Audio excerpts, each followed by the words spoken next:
ఛత్తీస్గఢ్ రాష్ట్రంలోని బీజాపూర్ జిల్లాలో భారీ ఎన్కౌంటర్ జరిగింది.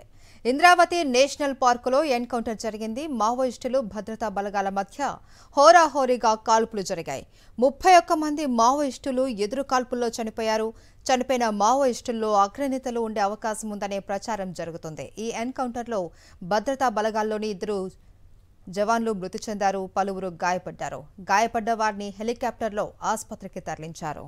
तो लगातार आप सब लोगों को मालूम है, पूरा देश जानता है कि हम लोग जब से सरकार में आए हैं तब से नक्सलवाद के साथ मजबूती के साथ लड़ाई लड़ रहे हैं और उसकी पूरे देश में तारीफ भी हो रही है और हमारे जवानों के साहस को हम सलाम करते हैं।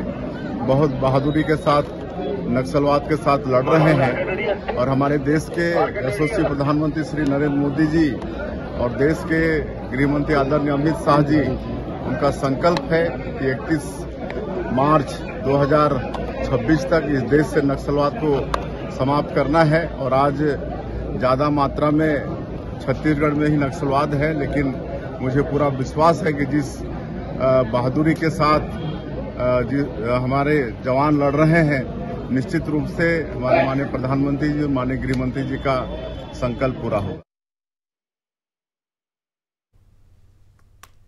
ఛత్తీస్గఢ్ బీజాపూర్ జిల్లాలో జరిగిన భారీ ఎన్కౌంటర్ కు సంబంధించి మరిన్ని డీటెయిల్స్ మా ప్రతినిధి మహేందర్ అందిస్తారు. మహేందర్, మహేశ్వరి, బీజాపూర్ జిల్లాలో జరిగిన ఎన్కౌంటర్ సంబంధించి మొత్తం 31 మంది మావోయిస్టు ప్రాణాలు కోల్పోయారు.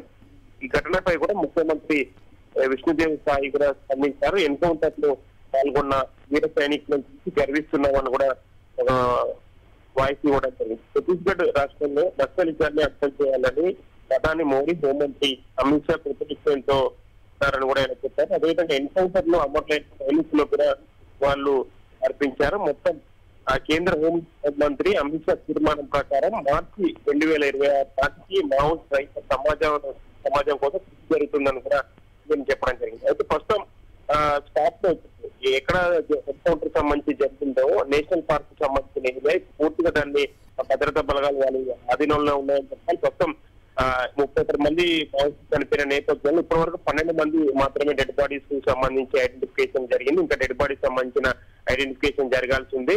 ఇంకా టోటల్ గా ఆపరేషన్ సంబంధించి కొనసాగుతుందని కూడా వాళ్ళు చెప్పిన నేపథ్యంలో ఇవాళ నైట్ వరకు కూడా ఇది కొనసాగించే అవకాశాలు, గాలింపు చర్యలు కొనసాగించే అవకాశాలు కనిపిస్తున్నాయి. పూర్తిగా ప్రస్తుతం ఎన్కౌంటర్ జరిగిన నేషనల్ పార్క్ కు సంబంధించిన ఆ చుట్టుపక్కల దాదాపుగా 18 కిలోమీటర్ సరౌండింగ్ అంతా పూర్తిగా భద్రతా బలగాలు వారి ఆధీనంలో ఉన్నాయి. ఎందుకంటే పెద్ద ఎత్తున ఆయుధాలు సంబంధించి కూడా స్వాధీనం చేసుకున్నట్లు తెలుస్తుంది. చనిపోయిన వారిలో కూడా కొందరు కీలక నేతలు ఉన్నట్లు కూడా మనకు సమాచారం వస్తుంది. స్పాట్ లో AK-47 తో పాటుగా SLR ఇన్సాస్ రైఫిల్ తో పాటుగా BGL లాంచర్ తో పాటు చాలా వరకు పేలుడు పదార్థాలను కూడా స్వాధీనం చేసుకున్నారు. పెద్ద ఎత్తున పేలుడు పదార్థాలు అక్కడ స్వాధీనం చేసుకోవడం బట్టి చూస్తే ఏదైనా పెద్ద ఎత్తున ఘాతుకానికి మావోయిస్టు పార్టీ పాల్పడబోతుందా, దానిలో భాగంగానే ఈ మీటింగ్ పెట్టారన్నది కూడా ఒక చర్చ సంబంధించి జరుగుతుంది.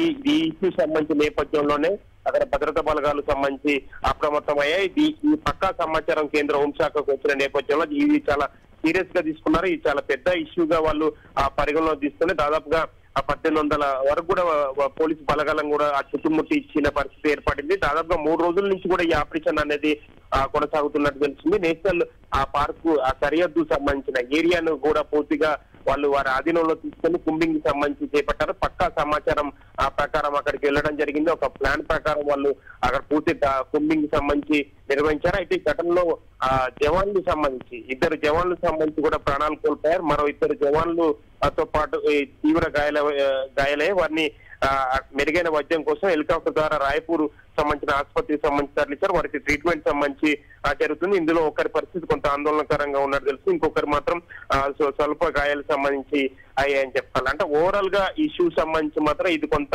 మావోయిస్టు పార్టీకి పెద్ద ఎదురు దెబ్బగానే మనం పరిగణించాల్సి ఉంది. ఛత్తీస్గఢ్ సంబంధించిన ఏరియాలో ఇటీవల కాలంలో ఇది భారీ ఎన్కౌంటర్ సంబంధించి మనం చెప్పుకోవాల్సి ఉంటుంది. ఎందుకంటే కీలక సమయంలో కీలక నేతలు చనిపోతుండడం, క్యాడర్ కూడా చనిపోతున్న నేపథ్యంలో మావోయిస్టు పార్టీ కొంత ఉక్కిరి బిక్కిరి అవుతుంది. అటు కేంద్ర హోంశాఖ వరుస సంబంధించి బస్తర్ సంబంధించిన ఏరియాల్లో 4 జిల్లాలకు సంబంధించి వాళ్ళ ఆధీనంలో తీసుకొని కుంబింగ్ నిర్వహిస్తున్న నేపథ్యంలో వారికి కొంత ఇబ్బందికరంగానే మారుతుందని చెప్పాలి. ఇంకా మావోయిస్ట్ పార్టీ నుంచి కూడా ఒక ప్రకటన రావాల్సింది. ప్రస్తుతం పోలీసు వాళ్ళు మాత్రం అఫీషియల్ గా 31 మంది చనిపోయినట్లు కూడా ధృవీకరించారు. మావోయిస్ట్ పార్టీ నుంచి కూడా వాళ్ళ ఒక ప్రకటన వస్తే ఎంతమంది చనిపోయారు అన్నది కూడా మావోయిస్ట్ పార్టీ తరపు నుంచి కూడా ఒక క్లారిటీ వచ్చే అవకాశాలు కనిపిస్తున్నాయి. అదేవిధంగా వాళ్ళు ఏదైనా కీలక నేతలు చనిపోతే కీలక నేతలు సంబంధించి కూడా ఒక ప్రకటనలో వివరాలు వెల్లడించే అవకాశాలు కనిపిస్తాయి. అయితే రేపు ఈవినింగ్ వరకు మావోయిస్ట్ పార్టీ నుంచి ఒక ప్రకటన వచ్చే అవకాశాలు స్పష్టంగా కనిపిస్తున్నాయి. మహేష్.